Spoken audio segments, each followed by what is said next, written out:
சுந்தரமைந்தன் இயேசு கிறிஸ்து என்ற நாமமே நேந்தை கோலம் போண்ட பாலன், நேந்தை கோலம் போண்ட பாலன் வேந்தன் இயேசுவை பாடுவேனே வாழ்விலே என் ஆசை நேசரை கண்டேனே.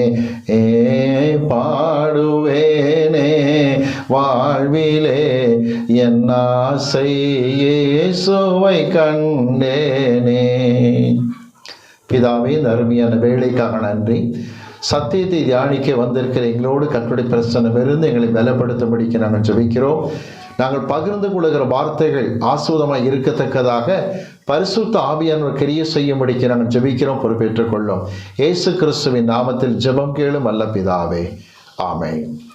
பிரியமான பிள்ளைகளே, 148ஆம் சங்கீதத்திலிருந்து வார்த்தையை நாம் பெற்றுக்கொள்ள இருக்கின்றோம். அதற்கு முன்பதாக 148ஆம் சங்கீதத்தை மாறி மாறி வாசிக்க மகள் பாரதி ரவீந்திரன் வந்து நமக்கு உதவி செய்வார்கள். 148ஆம் சங்கீதத்தை எடுத்து வைத்துக் கொள்வோம். மாறி மாறி வாசிக்க தெரிந்து கொள்ளப்பட்ட சங்கீதம் 148. 148இல் வசனம் 1-4 முடிய நான் வாசிப்பேன். 5-6 முடிய சபையாராகிய நீங்கள் வாசிக்க வேண்டும். வசனம் 7-12 முடிய நான் வாசிப்பேன். வசனம் 13-14 வரை நீங்கள் வாசிக்க வேண்டும். நீங்கள் மாத்திரம் வாசிக்க வேண்டிய வசனத்தை மீண்டும் கூறுகிறேன். வசனம் 5, 6, 13, 14 வாசிக்கலாம். அல்லேலூயா! வானங்களில் உள்ளவைகளே கர்த்தரை துதியுங்கள், உன்னதங்களில் அவரை துதியுங்கள். அவருடைய தூதர்களே நீங்கள் யாவரும் அவரை துதியுங்கள், அவருடைய சேனைகளே நீங்கள் யாவரும் அவரை துதியுங்கள். சூரிய சந்திரரே அவரை துதியுங்கள், பிரகாசமுள்ள சகல நட்சத்திரங்களே அவரை துதியுங்கள். வானாதி வானங்களே அவரை துதியுங்கள், ஆகாய மண்டலத்தின் மேலுள்ள தண்ணீர்களே அவரை துதியுங்கள். அவைகள் கர்த்தரின் நாமத்தை துதிக்க கடவது, அவர் கட்டளையிட அவைகள் சிருஷ்டிக்கப்பட்டது. அவர் அவைகளை என்னென்றைக்கும் உள்ள சதா காலங்களிலும் நிலைக்கும்படி செய்தார். மாறாத பிரமாணத்தை அவைகளுக்கு நியமித்தார். பூமியில் உள்ளவைகளே கர்த்தரை துதியுங்கள், மகா மச்சங்களே சகல ஆழங்களே, அக்கினியே கல்மலையே உறைந்த மலையே மூடு பனியே, அவர் சொற்படி செய்யும் பெருங்காற்றே, மலைகளே சகல மேடுகளே, கனி மரங்களே சகல கேதுருக்களே, காட்டு மிருகங்களே சகல நாட்டு மிருகங்களே, ஊரும் பிராணிகளே இறகுள்ள பறவைகளே, பூமியின் ராஜாக்களே சகல ஜனங்களே, பிரபுக்களே, பூமியில் உள்ள சகல நியாயாதிபதிகளே, வாலிபரே கன்னிகைகளே, முதிர் வயதுள்ளவர்களே, பிள்ளைகளே கர்த்தரை துதியுங்கள். அவர்கள் கர்த்தரின் நாமத்தை துதிக்க கடவர்கள். அவருடைய நாமம் மாத்திரம் உயர்ந்தது, அவருடைய மகிமை பூமிக்கும் வானத்திற்கும் மேலானது. அவர் தம்முடைய பரிசுத்தவான்கள் யாவருக்கும் தம்மை சேர்ந்த ஜனமாகி இஸ்ரவேல் புத்திரருக்கும் கொண்டாட்டமாக தம்முடைய ஜனத்திற்கு ஒரு கொம்பை உயர்த்தினார். அல்லேலூயா, ஆமென். ஆண்டவராக இயேசு கிறிஸ்துவின் அன்பின் நாமத்தில் உங்களுக்கு என்னுடைய அன்பின் கிறிஸ்துமஸ் வாழ்த்துக்களை தெரிவித்துக் கொள்கிறேன். தேவ கிருபை கூட இருப்பதாக. 148ஆம் சங்கீதத்திலிருந்து நாம் செய்தியை பார்க்கும் பொழுது ஆரம்பத்தில் சில விளக்கங்களை படித்து கொண்டே வருவோம். பிறகு அதன் முடிவில் தான் நமக்கு தெளிவாக தெரியும் கிறிஸ்மஸ் கொண்டாடுவது தேவையா இல்லையா என்பதை குறித்த விளக்கத்தை நாம் பெற்றுக்கொள்ள இருக்கின்றோம். 14ஆம் வசனத்தை நாம் பார்க்கும் பொழுது அவர் தம்முடைய பரிசுத்தவான்கள் யாவருக்கும் தம்மை சேர்ந்த ஜனமாக இஸ்ரவேல் புத்திரருக்கும் கொண்டாட்டமாக தம்முடைய ஜனத்திற்கு ஒரு கொம்பை உயர்த்தினார். அல்லேலூயா! ஆண்டவர் கொண்டாடுவதற்காகத்தான் உலகத்திலே பிறந்தார் என்பதை குறித்து வேதம் வலியுறுத்துகிறதை பார்க்கின்றோம். நல்லது. 148ஆம் சங்கீதத்தை எழுதியது யார் என்று சொன்னால், நான் அடிக்கடி குறிப்பிடுகிற யாஷர் ஜபக்குழுவினர் எழுதினார்கள். எஸ்ரா, நெகேமியா இவர்கள் நாட்களில் கட்டப்பட்ட புதிய தேவாலயம் இருக்கிறது அல்லவா, அந்த தேவாலயத்தில் அமர்ந்துதான் இந்த சங்கீதத்தை கர்த்தரை மகிமைப்படுத்தி பாடுகிறார்கள். பெரும்பாலும் யாசர் ஜெபக்குழு பாடிய பல சங்கீதங்கள் தீர்க்க தரிசனமாக அமைந்திருப்பதை பார்க்க முடியும். உதாரணமாக 2ஆம் சங்கீதத்தை எடுத்துக்கொள்ளலாம். ஆயிரக்கணக்கான ஆண்டுகளுக்கு முன் பாடியது கிறிஸ்துவின் வாழ்க்கை நிறைவேறுகிற காரியம் ஆச்சரியமாகத்தான் இருக்கின்றது. 148ஆம் சங்கீதத்தில் பின்வருகிற காரியங்கள் மூலமாக குமாரன் மகிமைப்படுத்தப்படுகிறார், துதியுங்கள் என்பது அவரை உயர்த்துகிற வார்த்தை என்று விளங்கிக் கொள்ளுங்கள்.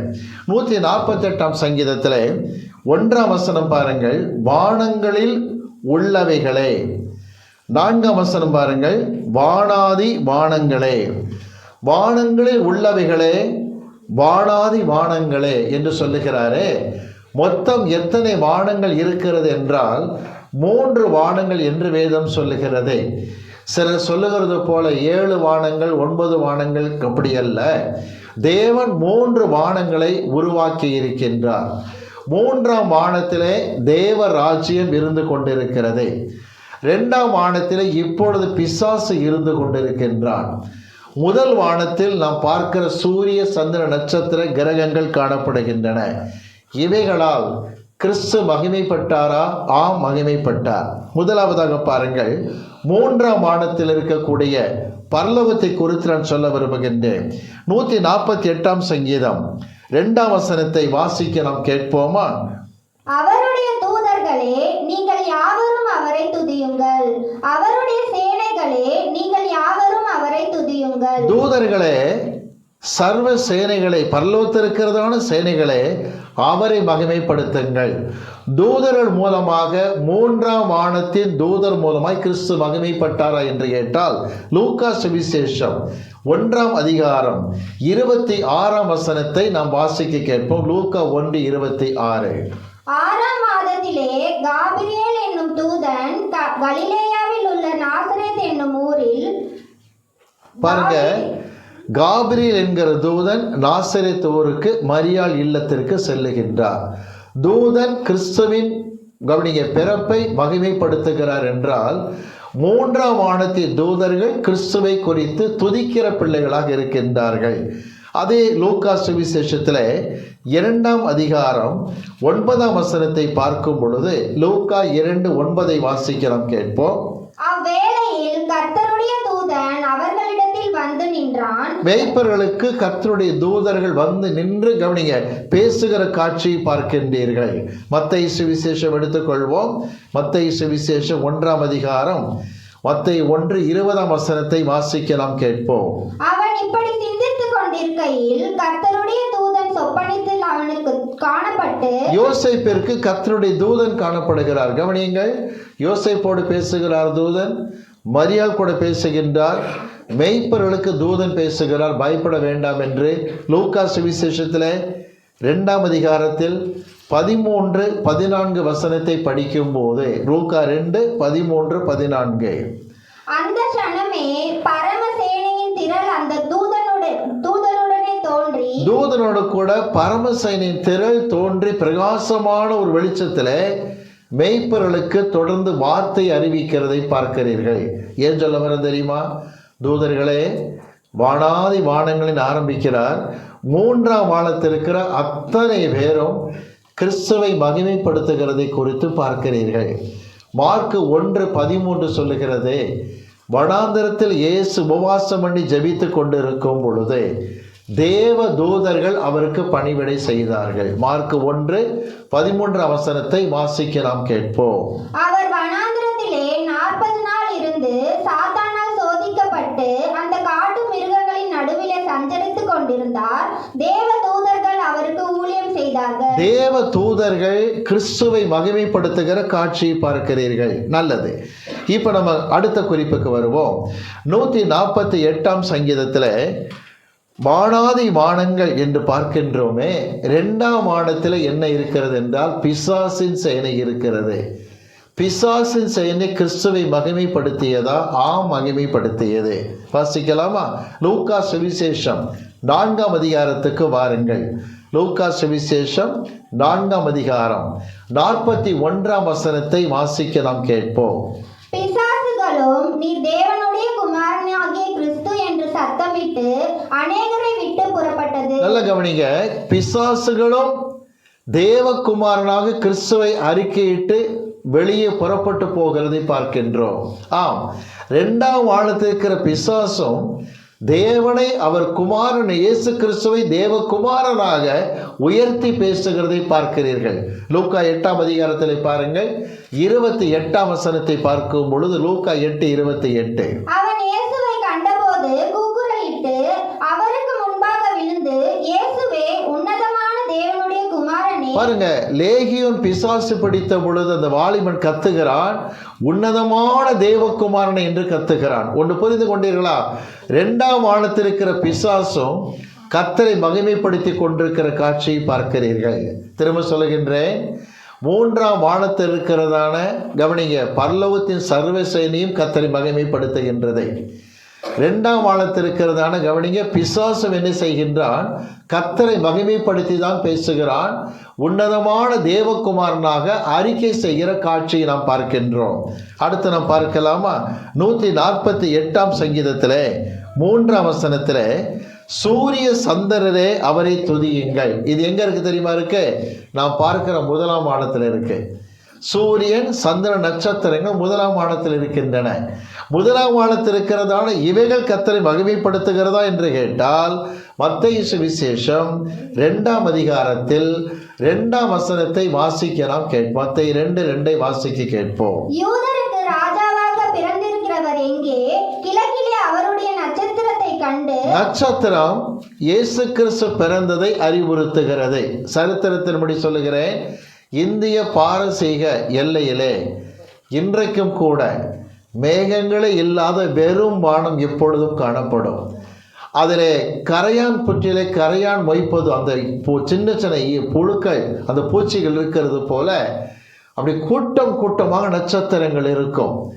சரித்திரத்தின்படி 3 சாஸ்திரிகள் அங்கே இருந்தார்கள். ஒரு சாஸ்திரிக்கு 9 மாணவர் காணப்பட்டார். 9 என்றால் தமிழில் நாம் நவம் என்று கேள்விப்பட்டிருக்கிறோம், நவகிரகம். ஆக ஒரு சாஸ்திரிக்கு 9 மாணவன் வீதம். 3 சாஸ்திரிகள் ஆளுக்கு 9 மாணவரை வைத்திருந்தார்கள். 27 மாணவர்கள்.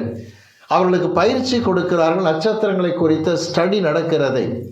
அந்த 3 சாஸ்திரிகள் ஸ்டடி கொடுத்து கொண்டிருக்கும் பொழுதுதான் திடீரென்று வித்தியாசமான நட்சத்திரத்தை பார்த்தார்கள். அதை குறித்த அவர்கள் அறிவு சார்ந்த காரியங்களை யோசித்த பொழுதுதான் அவர்கள் புறப்பட்டு யூதருக்கு ராஜா பிறந்து விட்டார் என்று வருகிற காட்சியை பார்க்கிறீர்கள். 3 சாஸ்திரிகள் வந்தார்கள். 3 பொருளை கொண்டு வந்தது உண்மை. அவர்கள் கூடவே மாணவர்களும் வந்தார்கள். மொத்தம் 30 பேர் உள்ளே நுழைந்தார்கள். 3 பேர் பிரதானம் என்று அறிந்து கொள்ளுங்கள். அப்படியானால் சாஸ்திரிகள் வழிநடத்திய காரியம் எது? வானத்தின் நட்சத்திரங்கள். 9ஆம் வசனத்தை வாசிக்கலாமா? மத்தேயு 2:9 வாசிப்போம். ராஜா சொன்னதை அவர்கள் கேட்டு போகையில், இதோ அவர்கள் கிழக்கிலே கண்ட நட்சத்திரம் பிள்ளை இருந்த தளத்திற்கு மேல் வந்து நிற்கும் வரைக்கும் அவர்களுக்கு முன் சென்றது. 10ஆம் வசனம். அவர்கள் அந்த நட்சத்திரத்தை கண்டபோது மிகுந்த ஆனந்த சந்தோஷம் அடைந்தார்கள். முதலாம் வானத்தில் இருக்கிற நட்சத்திரங்கள் கவனிங்க, கர்த்தரை மகிமைப்படுத்தி கொண்டே வருகிறது. ஆண்டவராய் இயேசு கிறிஸ்து சிலுவையில் தம் ஜீவனை கொடுக்கும் போது நடந்தது என்ன? லூக்கா சுவிசேஷம் 23ஆம் அதிகாரம் 45ஆம் வசனத்தை வாசிப்போம். லூக்கா 23:45 வாசிக்க கேட்போம். சூரியன் இருளடைந்தது. சூரியன் இருளடைந்தது. கவனிங்கள், தேவகுமாரன் பிறக்கும் பொழுது அடையாளப்படுத்த நட்சத்திரம் இயேசு கிறிஸ்து ஜீவனை விடுகிற சமயத்தில் சூரியன் இருளடைந்தது. கவனிங்க, வானாதி வானங்களே, முதலாம் வானத்திருக்கிறதான சூரிய சந்திர நட்சத்திரங்களே, அவரை மகிமைப்படுத்துங்கள். அவைகள் கிறிஸ்துவை மகிமைப்படுத்துகிற காட்சியை பார்க்கின்றீர்கள். 148ஆம் சங்கீதத்திற்கு வரும்பொழுது 4ஆம் வசனத்தை பார்க்கிறோம். வானாதி வானங்களே, அவரை துதியுங்கள். ஆகாய மண்டலத்தின் மேலுள்ள தண்ணீர்களே, அவரை துதியுங்கள் என்று பார்க்கின்றோம். ஆகாய மண்டலத்தின் மேலே தண்ணீரா என்று கேட்கிறார்கள். நோவா காலத்தில் கர்த்தர் வானத்தின் மதகுகளை திறந்து விட்டாரே, இன்னமா தண்ணி எங்கே இருக்கிறது? சயின்ஸில் கண்டுபிடிச்சிட்டான். ஆரம்ப காலத்தில் பூமியை சுற்றி வாட்டர் கெனோப்பி என்கிற ஜலத்திரை இருந்தது என்று கண்டுபிடித்தார்கள். இப்போ கவனிங்க, இந்த வாட்டர் கெனோப்பி என்பது கிடையாது. ஆனால் ஒன்று மட்டும் உண்மை பிரியமானவர்களே, ஆகாய மண்டலத்தின் மேலிருக்கிற தண்ணீர் என்கிற வார்த்தை எபிரேய மொழிப்படி மேகங்களை குறிக்கிற வார்த்தை. மேகத்தில் என்ன அடங்கி இருக்கு சொல்லுங்க? தண்ணீர் தான் அடங்கி இருக்கு. மேகங்களே கர்த்தரை மகிமைப்படுத்துங்கள் என்பது முக்கியமான காரியம். மத்தேயு சுவிசேஷம் 17ஆம் அதிகாரம் திருப்பிக் கொள்ளுங்கள். 5ஆம் வசனத்தை வாசிக்க நாம் கேட்போம்.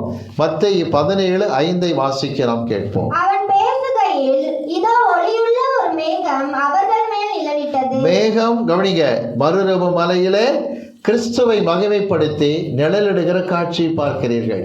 அப்போஸ்தலர் நடபடிகள் 1ஆம் அதிகாரம் எடுத்துக்கொள்ளலாமா? 9ஆம் வசனத்தை வாசிக்க நாம் கேட்போம். அப்போஸ்தலர் 1:9 வாசிக்க கேட்போம். இயேசு கிறிஸ்து ஒலிவ மலையில சீஷரோடு பேசிக் கொண்டிருக்கும் போது வாசிப்போம். இவைகளை அவர் சொன்ன பின்பு அவர்கள் பார்த்து கொண்டிருக்கையில் உயர எடுத்துக் கொள்ளப்பட்டார். அவர்கள் கண்களுக்கு மறைவாக ஒரு மேகம் அவரை ஒரு எடுத்துக்கொண்டது. மேகம் கர்த்தரை எடுத்துக்கொண்டது. நான் என்ன சொல்ல வரேன் தெரியுமா? சூரிய, சந்திர, நட்சத்திரங்கள், மேகங்கள் கர்த்தரை மகிமைப்படுத்துகின்றன. 2ஆம் வானத்தில் இருக்கிற பிசாசின் செயலை கர்த்தரை அறிக்கையிடுகிறது. 3ஆம் வானத்தில் கவனிங்க, பரமசேனையின் திரள், சர்வசேனையின் திரள் என்ன செய்கிறது? கர்த்தரை மகிமைப்படுத்தி கொண்டிருக்கிறது. இப்படி எல்லா காரியங்கள் செய்து கொண்டிருக்கும் பொழுது 148ஆம் சங்கீதம் பாருங்க, 148 வசனம் 6. அவர் அவைகளை என்றென்றைக்கும் உள்ள சதா காலங்கள் நிலைக்கும்படி செய்தார். மாறாத பிரமாணத்தை அவைகளுக்கு நியமித்தார். ஒரு ஆச்சரியம் என்ன தெரியுமா? சூரியனை, சந்திரனை கவனிங்க, அப்ப படைச்சார தவிர திரும்ப கர்த்தர் மாற்றிருக்கார்? அதை மாற்றவே இல்லை. நம்ம தான் கவனிங்க, எழுதுகிற பேனால இருந்து, யூஸ் பண்ணுற செல்ஃபோன்ல இருந்து, ஓட்டுற கார் வரைக்கும் மாடல் மாற்றிக்கிட்டே இருக்கிறோம். அதில் பரிபூர்ணத்தை நம்ம பார்க்கல. ஆனால் என்னைக்காவது கர்த்தர் சூரியனை மாற்றிருக்கிறாரா? சூரியன் மாடல் 2025 அல்லது சூரியன் மாடல் 2026 மாற்றிருக்கிறாரா? அன்னைக்கு படைச்சது மாறாத பிரமாணத்தில் அப்படி இருக்கிறது. சந்திரனுக்கும் மாடல் மாற்றலை, நட்சத்திரங்களுக்கு ஆண்டை ஆட் பண்ணி செய்யலை, அதிகமாக்கி குறைச்சி கூட்டி குறைக்கிற காரியம் செய்யலை. என்ன பிரமாணமோ அன்னைக்கு அதை கர்த்தர் அப்படியே வச்சிருக்கிறார். அவைகளும் அவருக்கு கீழ்ப்படுகின்றன. 148ஆம் சங்கீதத்துக்கு நாம் வரலாமா? அங்கே இந்த காட்சியை பார்க்க 148ஆம் சங்கீதம் வாசிக்க நாம் கேட்போம். வசனம் 6 வாசிக்கும் பொழுது மாறாத பிரமாணம் என்று பார்த்தோம். 148:7 பாருங்கள். பூமியில் உள்ளவைகளை என்று வருகின்றார். கொஞ்சம் கவனிக்கிறீங்களா? பூமியில் உள்ளவைகளும் கர்த்தரை மகிமைப்படுத்துகின்றன. ஒன்று தெரியும் உங்களுக்கு, இயேசு கிறிஸ்து ஜீவனை கொடுக்கிற சமயத்தில் மத்தேயு 27:51 படி பலத்த பூமி எதிர்ச்சி ஏற்பட்டது. கவனிங்க, கண்மலைகளும் பிளந்தது. பூமி கிறிஸ்துவை மகிமைப்படுத்தி கொண்டுதான் இருக்கிறது என்று பார்க்கின்றோம். நல்லது பிரியமானவர்களே, 148ஆம் சங்கீதத்தில் 7ஆம் வசனம் பாருங்கள். மச்சங்கள் ஆழங்கள்ல கொடுத்துருக்காங்க. கொஞ்சம் கவனிங்களா? இந்த அல்லேலூயா கர்த்தரை ஏகமாய் துதியுங்கள்ன்ற பாட்டில் ஆழ்கடலே சமுத்திரமே தேவனை துதியுங்கள் என்று பக்தன் பாடுகின்றார். இந்த ஆழ்கடல் மச்சங்கள் என்பது சமுத்திரத்தை குறிக்கிறதான வார்த்தை. ஆழங்கள், கவனிங்க, மச்சங்கள் சமுத்திரத்தை குறிக்கிற வார்த்தை.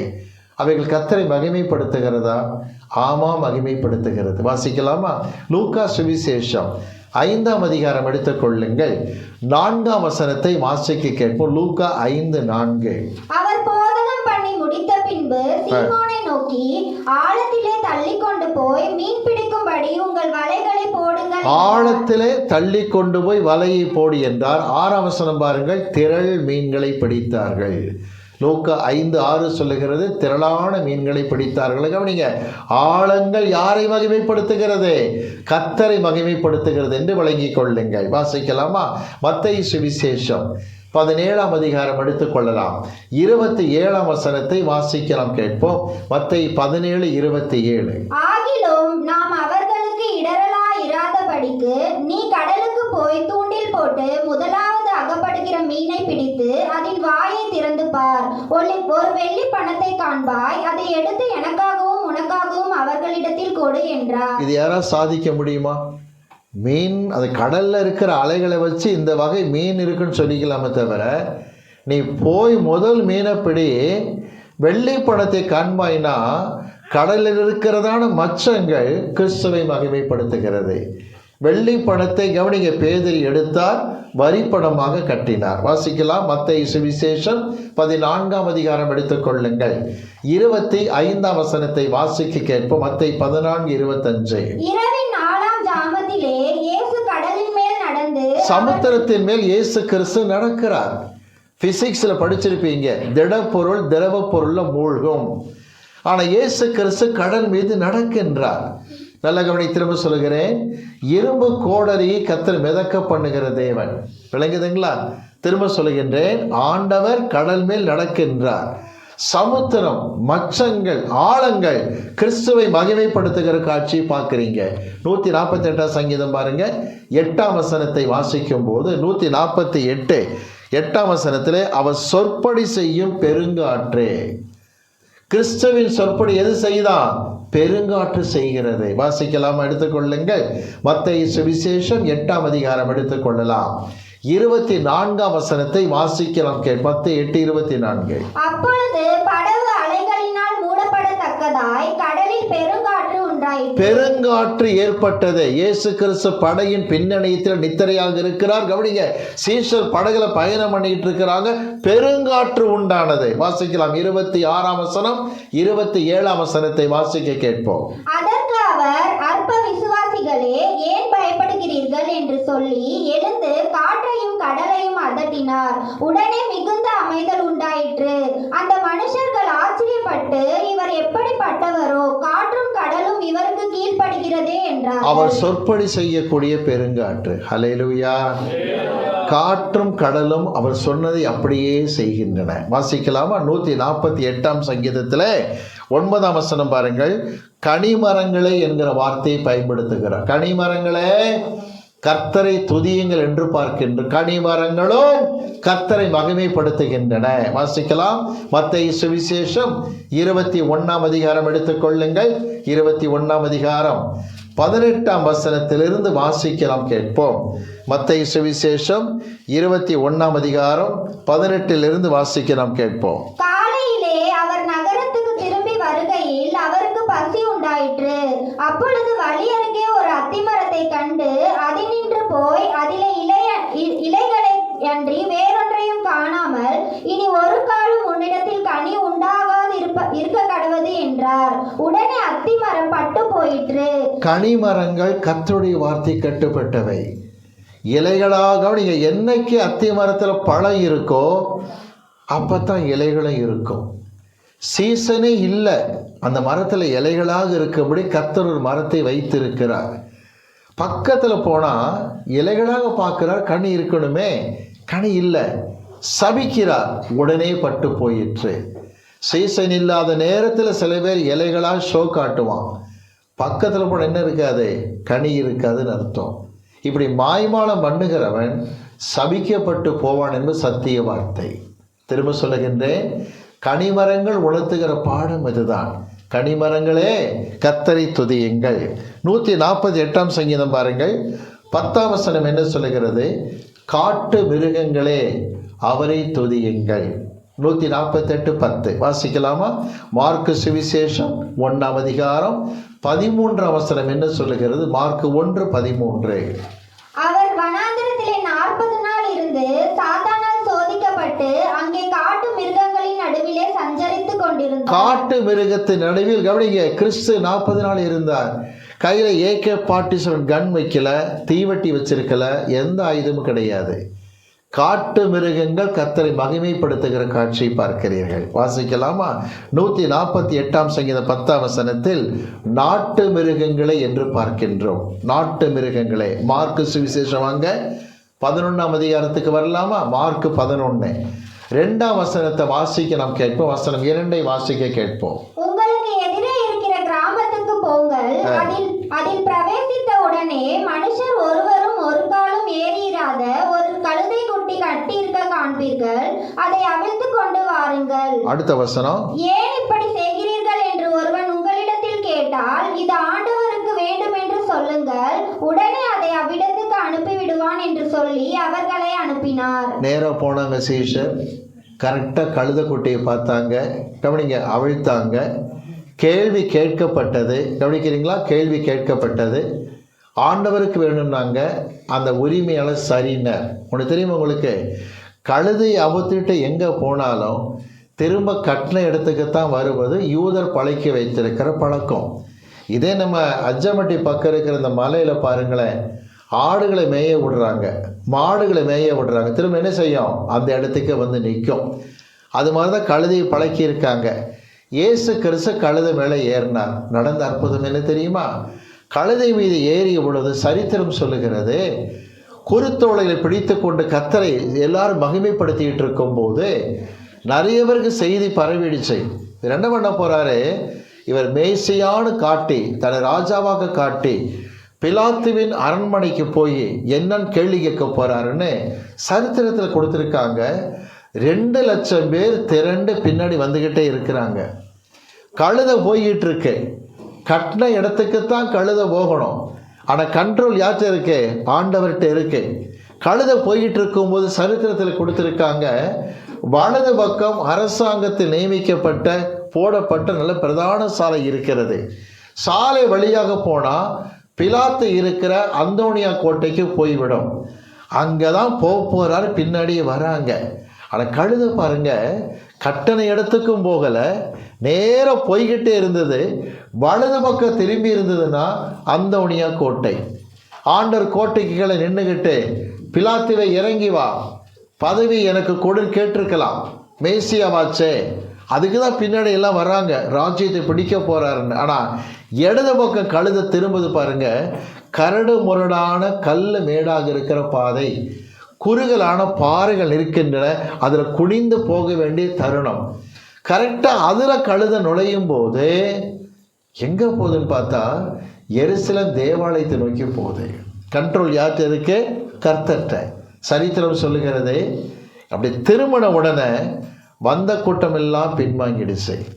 நாங்கள் நினச்சோம் ராஜ பதவி வாங்க போகிறாரு, யூதருக்கு அரசாங்கத்தை கொடுக்க போகிறான்னு நினச்சா வேற எங்கேயோ திரும்புது என்ன, நிறைய பேர் நின்றுட்டாங்க. நல்லா கவனிங்க, கொஞ்சம் பேர் தான் முன்னாடி வந்தாங்க. மார்க்கு சுவிசேஷத்தில் 11ஆம் அதிகாரம் 11ஆம் வசனம் சொல்லுகிறது, தேவாலயத்தில் இயேசு கிறிஸ்து பிரவேசித்தார். கவனிங்க, காட்டு மிருகங்கள் நாட்டு மிருகங்கள் கர்த்தரை மகிமைப்படுத்தி கொண்டிருக்கிறது. 142 சங்கீதம் 10ஆம் வசனம், இறகுள்ள பறவைகளே இருக்கா, இறகுள்ள பறவைகளே சொல்லுங்க கர்த்தரை துதியுங்கள். வாசிக்க லூக்கா சுவிசேஷம் 22ஆம் அதிகாரம் எடுத்துக்கொள்ளுங்கள். லூக்கா 22 60 61 வசனத்தை வாசிக்க நாம் கேட்போம். 60 61 வசனங்கள். அதற்கு பேதுரு, மனுஷனே, நீ சொல்லுகிறதை அறியேன் என்றான். அவன் இப்படி சொன்னவுடனே சேவல் கூவிற்று. பாத்தீங்களா, கண்ட்ரோல் கத்தட்டு இருக்கு. கரெக்டா பேதுரு மறுதளிச்ச உடனே சேவல் என்ன செய்கிறது, கூவுகிற காட்சியை பார்க்கிறீர்கள். சற்று கவனிக்கிறீர்களா? இறகுள்ள பறவைகளே கர்த்தரை மகிமைப்படுத்துங்கள், அவைகள் கர்த்தரை மகிமைப்படுத்துகிறது. 148ஆம் சங்கீதம் பாருங்க, 11ஆம் வசனம், பூமியின் ராஜாக்களே என்று சொல்லப்படுகிறது. அன்றைக்கு ஆண்டு கொண்டிருந்ததான கார்பங்கு தேசாதிபதி ஏரோதுவை கேட்டால் என்ன சொல்லுகிறார், வாசிக்கலாமா? மார்க்கு சுவிசேஷம் எடுத்துக்கொள்ளுங்கள், 6ஆம் அதிகாரம். மார்க்கு சுவிசேஷம் 6ஆம் அதிகாரம் 14ஆம் வசனத்தை வாசிக்க கேட்போம். 14ஆம் வசனம். அவருடைய பெயர் பிரசித்தமானபடியினால் ஏரோது ராஜா அவரை குறித்து கேள்விப்பட்டு, யோவான் ஸ்நானன் மரித்தோரில் இருந்து எழுந்தான், ஆகையால் அவனிடத்தில் இந்த பலத்த செய்கைகள் விளங்குகிறது. இயேசு செய்த அற்புதத்தால் ராஜா அதிர்ச்சி அடைகின்றான். ராஜாக்களே கர்த்தரை மகிமைப்படுத்துங்கள். தான் கொலை செய்ததான, சிரச்சேதம் பண்ணியதான யோவான் ஸ்நானனை திரும்பி வந்து விட்டதாக ஏரோது ராஜா நடுங்கிக் கொண்டிருக்கிற காட்சியை பார்க்கிறீர்கள். 148:11 பாருங்கள், சகல ஜனங்களை என்று போடப்பட்டிருக்கிறது. லூக்கா 5ஆம் அதிகாரம் எடுத்துக்கொள்ளலாம். 15ஆம் வசனம் சொல்லுகிறது, திரள் ஜனங்கள், கவனிங்க, சகல ஜனங்கள், திரள் ஜனங்கள் இயேசுவுக்காய் காத்திருக்கிற காட்சியை பார்க்கிறீர்கள். லூக்கா 5:15. அதனால தான் என்ன சொன்னாங்க தெரியுமா? யோவான் சுவிசேஷம் 12ஆம் அதிகாரம் எடுத்துக்கொள்ளுங்கள், 19ஆம் வசனத்தை வாசிக்க நாம் கேட்போம். யோவான் 12:19. அப்பொழுது பரிசேயர் ஒருவரை ஒருவர் நோக்கி, நீங்கள் செய்கிறது எல்லாம் வீண் என்று அறிகிறதில்லையா? இதோ உலகமே அவனுக்கு பின் சென்று போயிற்று. உலகமே பின் சென்று போயிற்றே. இயேசுவுக்கு பின்னாடி என்ன செஞ்சதான்? உலகமே பின்னாடி போச்சு. சகல ஜனங்களே கர்த்தரை மகிமைப்படுத்துங்கள். அடுத்து பாருங்க 148 சங்கீதம் 11 வசனத்துல பிரபுக்களே நியாயாதிபதிகளையும் பார்க்கிறீங்க. யோவான் 1 அதிகாரத்தில் 49 வசனத்தில் கவனியுங்கள். நாத்தான்வேல் என்கிறதான சனகரி சங்கத்தின் அங்கத்தினன் சத்தம் போட்டு என்ன சொன்னான் தெரியுமா? யோவான் 1:49 இஸ்ரவேலின் ராஜா என்று கர்த்தரை அறிவிக்கின்றான். ஆண்டவரை பார்த்து சொல்லுகிறான் நாத்தான்வேல், ரபி நீ தேவகுமாரன் தான், இஸ்ரவேலின் ராஜா. இன்னொரு அதிகாரி என்ன செய்தார்? வாசிப்போம். யோவான் 3 அதிகாரம் 1 வசனம் 2 வசனம் வாசிக்க நாம் கேட்போம். யோவான் 3 அதிகாரம் 1 வசனம் 2 வசனம். யூதருக்குள்ளே அதிகாரியான நிக்கோதேமு எண்ணப்பட்ட பரிசேயன் ஒருவன் இருந்தான். அவன் ராக்காலத்திலே இயேசுவினிடத்தில் வந்து, ரபி நீர் தேவனிடத்திலிருந்து வந்த போதகர் என்று அறிந்திருக்கிறோம். அதிகாரி சொல்லுகிறான், நீர் தேவனிடத்திலிருந்து வந்த போதகராய் இருக்கிறீர் என்று தெரிந்து கொண்டு விட்டோம். தொடர்ந்து வாசிங்க. ஏனெனில் ஒருவனும் தன்னுடனே தேவன் இராவிட்டால் நீர் செய்கிற இப்படிப்பட்ட அற்புதங்களை செய்ய மாட்டான் என்றார். பிதா உங்க கூட இருக்கிறார் இயேசுவே, எனவே அற்புதம் நடக்குது என்று அதிகாரி புகழ்ந்து பேசுகின்றான். நீங்கள் மத்தேயு சுவிசேஷத்திலே 27 அதிகாரத்துக்கு வரும் பொழுது 24 வசனத்தில் கவனிங்க. பிலாத்து சொல்லுகிறான், இந்த நீதிமானிடத்தில் ஒரு குற்றத்தை பார்க்கவில்லை. இயேசுவை குறித்து கவனிங்க. நியாயாதிபதி சொன்ன வார்த்தை குற்றமற்றவராக இருக்கிறார் என்று சொல்லுகின்றான். யோவான் 19 அதிகாரத்துக்கு வந்தீங்கன்னா 11 வசனம் 12 வசனம் சொல்லுகிறது. கவனிங்க, இயேசு குற்றமற்றவராக இருக்கின்றார். கவனிங்க, பிலாத்து கொடுத்த சாட்சி 21 வசனம் 22 வசனத்திலும் அதைத்தான் பார்க்கின்றோம். நியாயாதிபதிகளே சாட்சி கொடுக்கிறாங்க, அவற்றை என்ன இல்லை, குற்றம் கிடையாது என்று. நியாயாதிபதிகளே கர்த்தரை மகிமைப்படுத்துங்கள் என்று பார்க்கின்றோம். லூக்கா சுவிசேஷம் 23 அதிகாரம் 4 வசனத்தை வாசிக்க நாம் கேட்போமா? லூக்கா 23:4. அப்பொழுது பிலாத்து பிரதான ஆசாரியர்களையும் ஜனங்களையும் நோக்கி, இந்த மனுஷனிடத்தில் நான் ஒரு குற்றத்தையும் காணவில்லை. கவனிங்க, சகல ஜனங்களும் கர்த்தரை மகிமைப்படுத்துறாங்க. பிரபுக்கள், நியாயாதிபதிகள், ராஜாக்கள் கர்த்தரை மகிமைப்படுத்தி இருக்காங்க. 148 சங்கீதம் பாருங்க, வசனம் 12. வாலிபரே கன்னிகைகளே, வாலிபர்கள் கர்த்தரை மகிமைப்படுத்தினார்கள். லூக்கா சுவிசேஷம் 7 அதிகாரம் 14 வசனம் சொல்லுகிறது, வாலிபனே எழுந்திரு என்று சொல்லுகிறேன். சொன்ன உடனே வாலிபன் எழுந்தான். எல்லாரும் ஆச்சரியப்பட்டாங்க, இயேசுவை மகிமைப்படுத்தினார்கள். வாலிபர் மூலம் கிறிஸ்து மகிமைப்பட்டார். கன்னியரே கேட்க வேண்டாம். நாசரேத்து ஊரிலே கன்னி மரியாள் இல்லத்தில் தான் காபிரியல் தூதன் பிரவேசித்து, கிருபை பெற்றவளே சொல்லுங்க வாழ்க என்று சொன்னான். ஒன்று கிருபை பெற்றவள்னு சொன்னாரே தவிர கிருபை நிறைந்தவளையும் சொல்லலை. சில மொழிபெயர்ப்புகள் அருள் நிறைந்த மரியங்கிறாங்க, தப்பு. அருளை பெற்றுக்கொண்டிருக்கிற மரியாள் என்பதுதான் சரியான பொருள். கிருபை பெற்றவளே வாழ்க என்று கன்னிகை சொல்லுகின்றாய், நான் ஆண்டவருக்கு அடிமையாக இருக்கின்றேன், அவர் வார்த்தையின்படி ஆக்க கடவுது. முதிர் வயது உள்ளவர்களே, 142 சங்கீதம் பாருங்க, 12 வசனம். முதிர் வயது உள்ளவர்களை என்று பார்க்கின்றோம். லூக்கா சுவிசேஷத்தில் 1 அதிகாரம் 25, 26 சொல்லுகிறது, சிமியோன் என்கிற வயதான நபர்கிட்ட கர்த்தர் சொன்னாரா? கவனிங்க, கிறிஸ்துவாகிய மேசியாவை நீ பார்க்கும் முன் மரணம் அடைய மாட்டாய். அந்த கவனிங்க, மேசியாவை கையில் எடுத்துக்கொண்டு கர்த்தரை மகிமைப்படுத்துகிற சிமியோனை பார்க்கிறீர்கள். லூக்கா 1 அதிகாரம் பாருங்கள், 37, 38 வசனத்தில் கவனிங்க, 84 வயதுள்ள விதவை சர்ச்சில் இருக்கிறாங்க, முதிர் வயதை. அவர்களும் கர்த்தரை மகிமைப்படுத்தினார்கள். முதிர் வயது உள்ளவர்களே கர்த்தரை மகிமைப்படுத்துங்கள் என்று நாம் பார்க்கின்றோம். அடுத்து பாருங்க, 148 சங்கீதம் வசனம் 12. பிள்ளைகளே கர்த்தரை துதியுங்கள். பிள்ளைகள் மத்தேயு சுவிசேஷத்தில் 18 அதிகாரம் 2, 3 வசனங்கள் சொல்லுகின்றன. ஒரு சிறு பிள்ளையை கர்த்தர் தம்மிடத்தில் வரவழைத்து, அந்த பிள்ளையை போல் தன்னை தாழ்த்துகிறவன் பரலோகத்துக்கு பாத்திரவானாக இருப்பான் என்று கர்த்தர் சொல்லுகிறார். மார்க்கு சுவிசேஷம் 10 அதிகாரம் 13 முதல் 16 சொல்லுகிறது. கவனிக்கிறீர்களா? பிள்ளைகளை இயேசு கிறிஸ்து தொடும்படி வந்து கொண்டு வந்தார்கள். அவர்களை இவர் ஆசீர்வதித்தார். சீஷர் அதட்டினாலும் அவர்கள் வருவதற்கு இடங்கூடுங்கள் என்று கர்த்தர் சொல்லுகிறார். பிள்ளைகளும் கர்த்தரை மகிமைப்படுத்துகிற காட்சியை பார்க்கிறீர்கள். 148 சங்கீதத்தில் 14 வசனத்துக்கு வருகின்றோம். ஐயா, இவ்வளவு நேரம் எல்லாரும் கர்த்தரை துதியுங்கள்னு சொன்ன லிஸ்ட் படி கிறிஸ்து துதிக்கப்பட்டார்னு பார்த்தோம். 14 வசனம் பாருங்க, 148 14. அவர் தம்முடைய பரிசுத்தவான்கள் யாவருக்கும் தம்மை சேர்ந்த ஜனமாய் இஸ்ரவேல் புத்திரருக்கும் கொண்டாட்டமாக தம்முடைய ஜனத்துக்கு ஒரு கொம்பை உயர்த்தினார். அல்லேலூயா. ஒரு காரியம் கவனிங்க. கொம்பு என்று சொன்னால் ஆக்சுவலாக மீனிங் என்ன? பலிபீடத்தில் அந்த 4 மூலைகளில் கொம்பு மாதிரி வச்சுருப்பாங்க. ஆடு மாடு பலி செலுத்தும் போது பழைய ஏற்பாட்டில் தப்பிக்க தான் பார்க்கும். அதை கொண்டு வந்து கீழே தள்ளி கால்களை டைட்டாக கட்டி அந்த ஆட்டை தூக்கி அல்லது மாட்டை தூக்கி மேலே வச்சு கயிறுகளை இறுக்கி 4 கொம்புகளை கட்டிடுவாங்க. இதுக்கு பலிபீடத்தின் கொம்பும்பாங்க.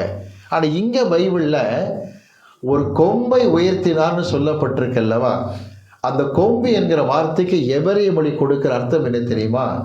ரட்சிப்பின் அதிகாரி என்று காட்டப்படுகிறார். திரும்ப சொல்லுகிறேன், ரட்சிப்பின் அதிகாரி. கொம்பு என்பது வல்லமையை, அதிகாரத்தை குறிக்கும். வாசிக்கலாம். எடுத்து நம்ம எல்லா இடத்துக்கிடுங்க தயவு செய்து. 75 சங்கீதம் எடுத்துக்கொள்ளலாம். 10 வசனத்தை வாசிக்க நாம் கேட்போம். சங்கீதம் 75 10 வாசிக்க நாம் கேட்போம். துன்மார்க்கருடைய கொம்புகளை எல்லாம் வெட்டி போடுவேன், நீதிமானுடைய கொம்புகளோ உயர்த்தப்படும். துன்மார்க்கன் அதிகாரம் வெட்டி போடப்பட வேண்டும். கவனிங்க, நீதிமான் அதிகாரம் உயர்த்தப்பட வேண்டும். வாசிக்கலாம். சங்கீதம் 89 17 வசனத்தை வாசிக்க நாம் கேட்போம். 89 சங்கீதம் 17 வசனம். நீரே அவர்கள் பலத்தின் மகிமையாய் இருக்கிறீர், உம்முடைய தயவினால் எங்கள் கொம்பு உயரும். கவனிங்க, எங்கள் கொம்பு கர்த்தர் தயவால் உயரும்.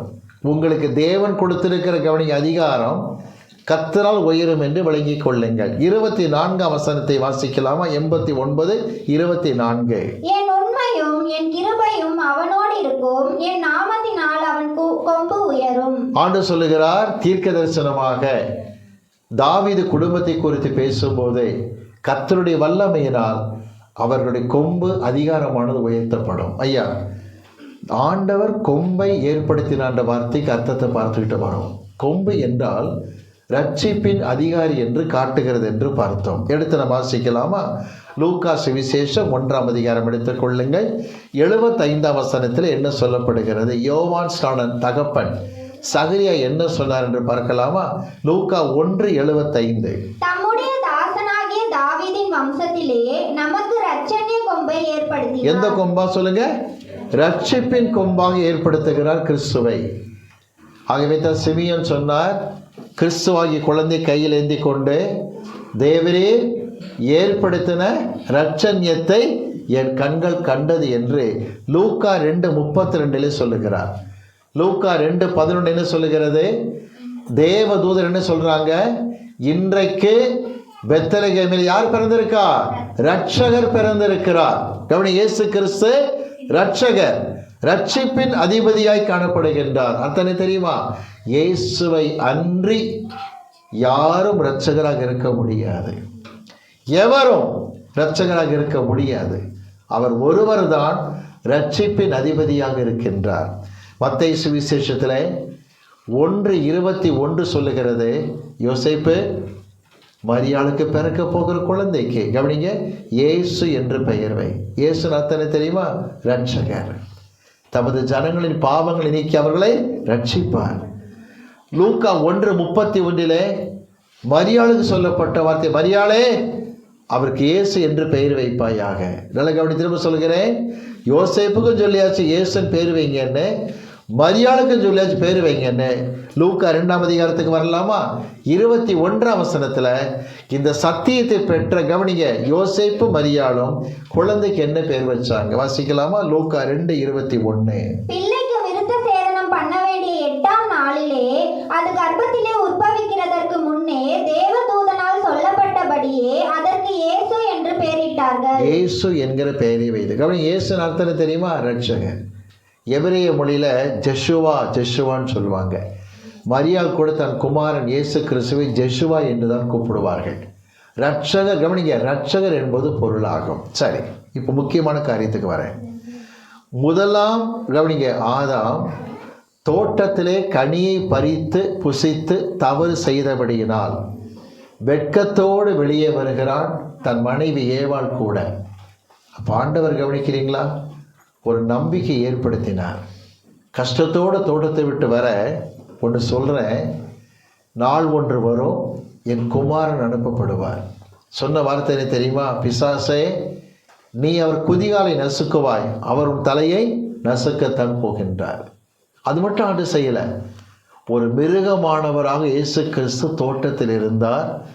அவர் அடிக்கப்பட்டு அவர் தோலானது உடையாக, கவனிங்க, ஆதாம் ஏவாளுக்கு கொடுக்கப்பட்டது. நாள் வரும் என் குமாரனை அனுப்புவேன், ரட்சிப்பின் வஸ்திரத்தை கொடுப்பார் என்று காட்டுவதற்கு ஆதாம் ஏவாள் கலங்க வேண்டாம், என் குமாரனை அனுப்பப் போகின்றேன். வெளிப்படுத்தல் 13:8 சொல்லுகிறது, உலக தோற்றம் முதல் அடிக்கப்பட்ட ஆட்டுக்குட்டி. இயேசு கிறிஸ்து யார்? உலக தோற்றம் முதல் அடிக்கப்பட்ட ஆட்டுக்குட்டி. புரிந்து கொள்ளுங்கள், இயேசுவாகியவர் ஏதேன் தோட்டத்திலேயே ஆட்டுக்குட்டியாகவே காணப்படுகின்றார். வாசிக்கலாம். இப்படி எல்லாம் நடக்கும்போது அடுத்து பாருங்க, தாவீது ஆட்சிக்கு வந்தார். கவனிக்கிறீங்களா? தாவீதுக்கு அப்புறம் வந்த அதிகாரங்கள் எல்லாம் சரிந்து சரிந்து சரிந்து பாபிலோன் சிறையிருப்பு வந்தது.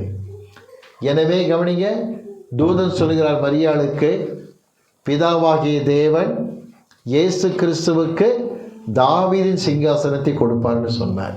கவனிங்க, இயேசு ஒருவர் தான் ரட்சிப்பின் அதிபதி. முதலாம் ஆதாமுக்கு சொல்லப்பட்ட வார்த்தை என்ன? ஒரு மிருகம் அடிக்கப்பட்டது போல கிறிஸ்து அடிக்கப்படுவார், ரட்சிப்பின் வஸ்திரம் கொடுக்கப்படும். தாவீதினுடைய வம்சத்தில் மரியாளுக்கு சொல்லப்பட்டது என்ன? கிறிஸ்துவானவர் தாவீதுக்கு அடுத்து சிங்காசனத்திலே காணப்படுவார். அடுத்து ஒரு முக்கியமான விஷயத்துக்கு வருகிறேன். இந்த கொம்பு, கவனிங்க, ஆரம்பத்தில் காணப்பட்ட அந்த கொம்புகளெல்லாம் வெட்கப்பட்டு போயின.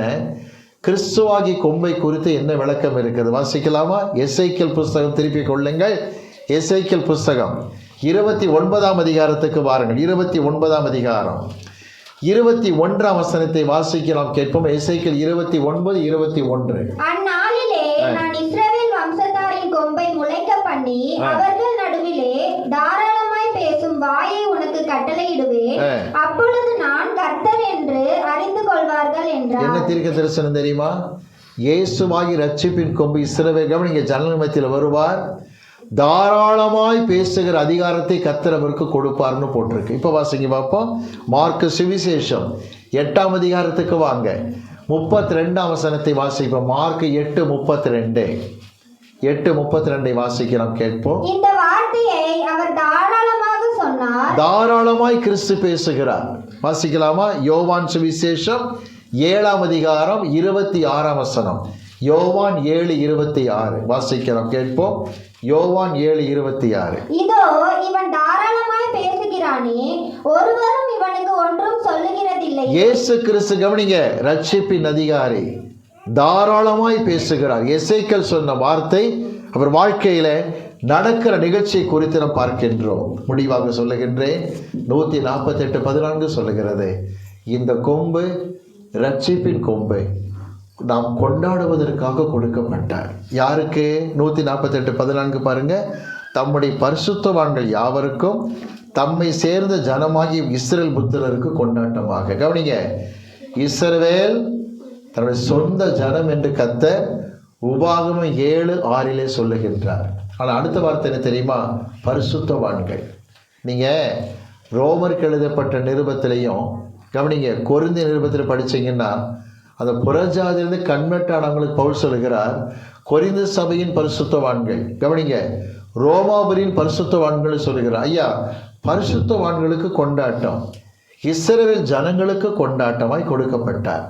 யார் அந்த பரிசுத்தவான் என்று கேட்டால் அதைத்தான் நாம் படிக்கவும் உற்சாகப்படுத்தப்படுகின்றோம். வாசிக்கலாமா? என்னாகமத்தின் புஸ்தகம் 16ஆம் அதிகாரம் எடுத்துக்கொள்ளலாம். என்னாகமம் 16ஆம் அதிகாரம் எடுத்துக்கொள்ளலாம். 5ஆம் வசனத்தை வாசிக்க நாம் கேட்போம். என்னாகமம் 16:5. பின்பு அவன் கோராகையும் அவனுடைய எல்லா கூட்டத்தையும் நோக்கி, நாளைக்கு கர்த்தர் தம்முடையவன் இன்னான் என்றும் தம் மண்டையிலே சேர தாம் கட்டளையிட்ட பரிசுத்தவான் இன்னான் என்றும் காண்பிப்பார். கவனிங்க, நாளைக்கு ஆண்டவர் தம் மண்டையிலே சேரக்கூடிய பரிசுத்தவான் இன்னான் என்பதை வெளிப்படுத்தி காட்டத்தான் போகிறார். எப்படி கர்த்தர் வெளிப்படுத்தி காட்டினார்? பரிசுத்தவானுக்கு என்ன அர்த்தங்கள் கேட்டா 9ஆம் வசனம் வாசிங்க பார்ப்போம். வசனம் 9, என்னாம் 16:9. கர்த்தருடைய வாசஸ்தலத்தின் பணிவிடைகளை செய்யவும் சபையாரின் முன்னின்று அவர்கள் செய்ய வேண்டிய வேலைகளை செய்யவும். கவனிங்க, 2 காரியம் இருக்கு.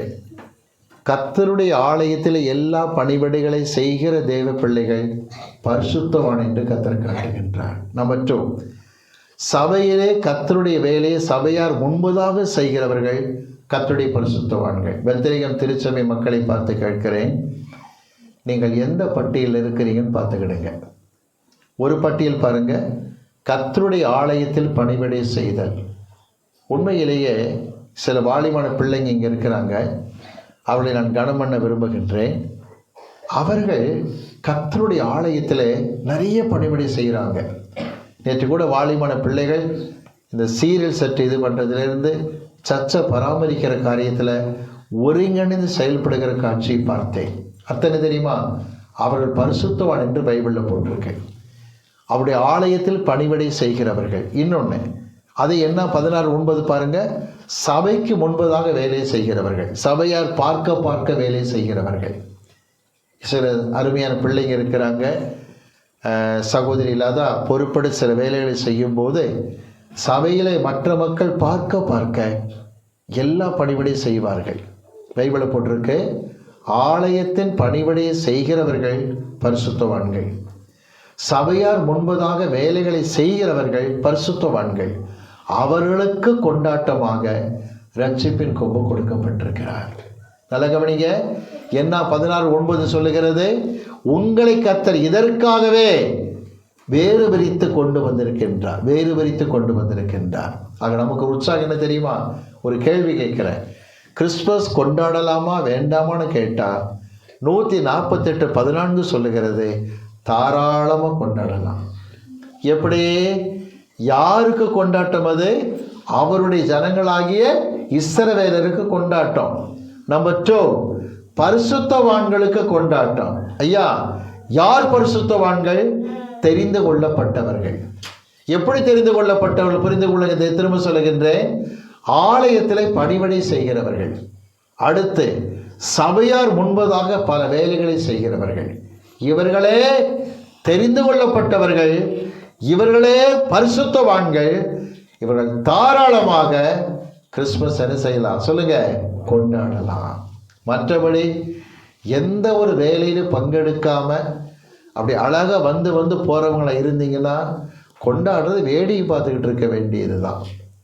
இத்தனை வருஷம் சர்ச்சில் மெம்பராக இருந்தோமே, எதனாவது இறங்கி நம்ம செஞ்சுருக்கோமான்னு கேட்டால் நீங்கள் தான் யோசித்து பார்க்கணும். இறங்கி செய்திருக்கிறோமா? சமீபத்தில் தம்பி வினோத் அவர்கள் சொல்லும்போது, ஒவ்வொரு வருஷம் கிறிஸ்மஸ் வந்ததுன்னா நீங்கள் நிறைய செலவுகள்லாம் செய்கிறீங்க, ஆனால் எல்லா சர்ச்சிலையும் சபை விசுவாசிங்க செலவு பண்ணி விழாவை கொண்டாடுறாங்கன்னு நான் சொன்னேன். எங்கள் ஆளுங்க நல்ல நோட்டை காணிக்கையில் போட்டாலே போதும் அப்படின்னு. விளங்குதுங்களா? நல்லா செல்லுபடியாக ஒரு நோட்டை காணிக்கை பட்டியலில் போட்டாலே போதும். எத்தனையோ கிராமங்களில் போதகர்கள் அப்படி தான் வேதனைப்படுறாங்க. செல்லாத நோட்டுகளை போட்டு போயிடுவாங்க. அதை செல்ல வைக்க வேண்டிய பொறுப்பு போதகருக்கு வந்து விடுகின்றது. நீங்கள் தசமா கொடுக்கும் பொழுதும் கவனிங்க, காணிக்கை கொடுக்கும் பொழுதும் கர்த்தர் ஊழியத்தை தாங்குகிறீர்கள். பலர் முழங்கால் போட்டு பாரத்தோடு ஜெபிக்கிறீர்கள். இன்னும் சிலர் சபையிலே பணிவிடை செய்கிறீர்கள். இன்னும் சிலர் சபையார் முன்பதாக பணிவிடை செய்கிறீர்கள். எல்லாருமே கிறிஸ்துமஸ் என்ன செய்யலாம்? சொல்லுங்க, கொண்டாடலாம். ஹல்லேலூயா. 148:14 அர்த்தம் அதுதான். கொண்டாடுவதற்காகவே ரட்சிப்பின் கொம்பு கொடுக்கப்பட்டிருக்கிறார். ஜெபிக்கலாம். ஒரு சமூகத்தில் எழும்பி நின்று கர்த்தர் சமூகத்தை நோக்கி நாம் பார்க்கலாம். எல்லாரும் ஜெபத்தில் இருப்போம். Praise the Lord Jesus. பரலோக பிதாவே, இந்த அருமையான வேலைக்காக நன்றி செலுத்துகிறோம். நாங்கள் கொண்டாடுவதற்காகவே கர்த்தருடைய பிறப்பு இருக்கிறது என்று பார்த்தோம். ஆண்டவரே, சகல சிருஷ்டிகளும் கர்த்தரை மகிமைப்படுத்தி கொண்டே இருக்கின்றன. இந்த காலகட்டத்தில் ரட்சிப்பின் கொம்பாக நீர் கிறிஸ்துவை எங்களுக்கு கொடுத்ததற்காய் ஸ்தோத்திரம். ரட்சிப்பின் அதிகாரியாக அவரை கொடுத்ததற்காய் ஸ்தோத்திரம்.